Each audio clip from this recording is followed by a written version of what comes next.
At the beginning of episode 2 of Legend of Korra, the rewrite, instead of having the old timey announcer recap the episode, they play like 3 clips from the previous episode, just like they did in the original Avatar. Korra and Naga finally reach Republic City after fighting in underground matches for a year and still hiding from the White Lotus. They arrive at Republic City at nighttime, and they jump off the boat and try to maintain a low profile instead of running through the city. To cover her identity or lowering the chances of someone recognizing her, she put the hood over her head and tries to keep a low profile.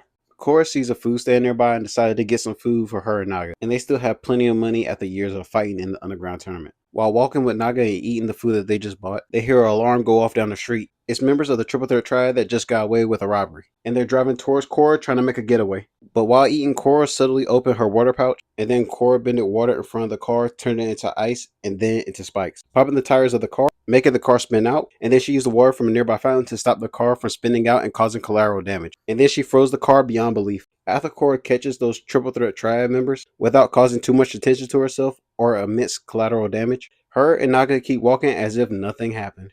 And then she blends into the crowd as Republic City police arrive on the scene.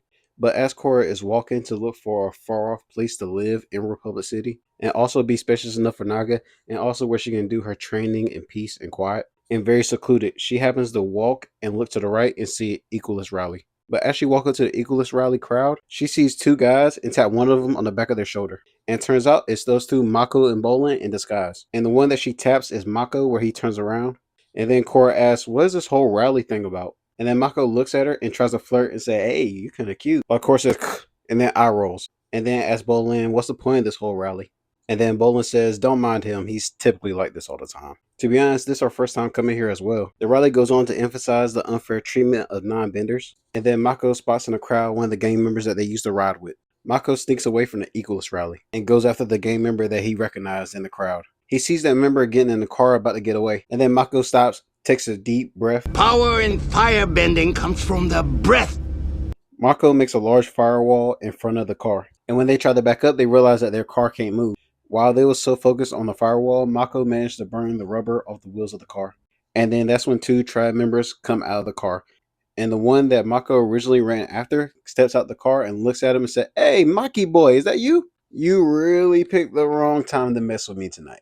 And Mako simply says, from the looks of it here, it looks like I picked the perfect time and the perfect guy to mess with. And then he says, oh, Maki boy, you was never the brightest out of the group. If we didn't need you and your brother's money for our organization, we would have been took you out. And then Mako says, I don't know about you, but from my point of view, it looks like I have you cornered. And then he says, I thought I told you wrong time. And then snaps his fingers, and then 5 chi blockers land in front of him. Wrong place. And as they have Mako surrounded by 5 different chi blockers, Mako says, hey, can we, 1, 2, 3, how about we talk about this? And then the tribe member says, Maki boy, you should have listened to me. Take care of him. And before the 5 chi blockers can make a move, we see Bolin use Earthbending to launch himself in the air and land in the center of where Mako is, where he is surrounded by 5 different chi blockers. And when he lands, this happens, causing half of the chi blockers to fly back and the other half to flip out the way. And Bolin says, not today. And one of the thugs said, I'm getting tired of you guys. And this time, I'm going to put you down myself. And as the thug paused for a moment, he looks up and noticed that it just started randomly snowing out of nowhere, causing him to ask his friend, was it supposed to snow tonight? I don't know, boss. And then he looks over and notices all the chi blockers are frozen to the ground. As soon as they landed, they are unable to move. And then that's when Korra walks in with snow falling behind her. And she simply says, I guess people in this city is all talk too, huh?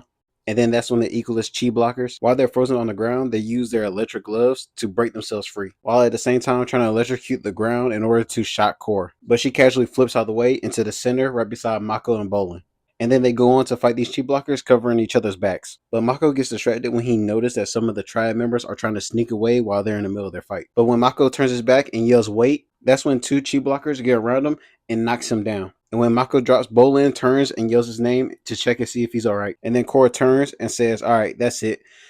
Fun game's over. She takes down her hood. She used the water to make a giant version of this.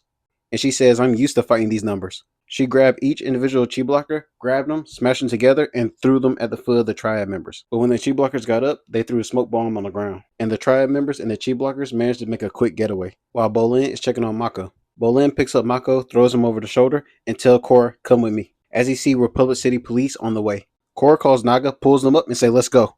While Bolin, Mako, and Korra are making a getaway, Mako is still unconscious, and Korra asks Bolin, is your brother going to be alright? Because if we find a place to lay low for a while, I can definitely heal him of his wounds. And then Bolin says, I don't know if we'd be able to go back home, because they'll know exactly where we will be at.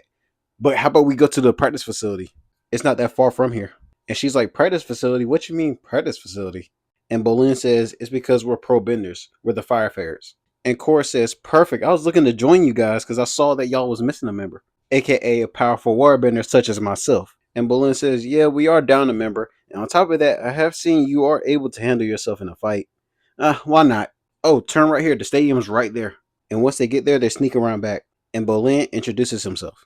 Hey, I'm Bolin. Obviously, I'm an earthbender. And this is my brother Mako, who is a firebender, who's, as you can tell, very, how you say, enthusiastic. And Korra simply says, I'm Korra, the best waterbender you'll ever meet in your life. Korra opens the door while Bolin walks in. So while Korra is healing Mako at the time, that's when Mako wakes up. And when Mako wakes up and he sees Korra's face, he says, hello, my beautiful. And before Mako could say the words, Korra puts a pillow over his face so he can struggle to breathe, making Mako launch up, causing Bolin to laugh and say, that's what you get. Stop flirting. And when Mako gets up and looks around the practice facility, he sees the light shining in. And Mako says, is it already morning? And Bolin says, yeah, pretty much. So Mako, Korra, Mako. And Mako smugly says, well, pleasant to make your acquaintance.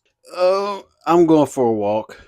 And as soon as he leaves, Korra asks Bolin, is your brother always like that? And Bolin says, kinda, yeah.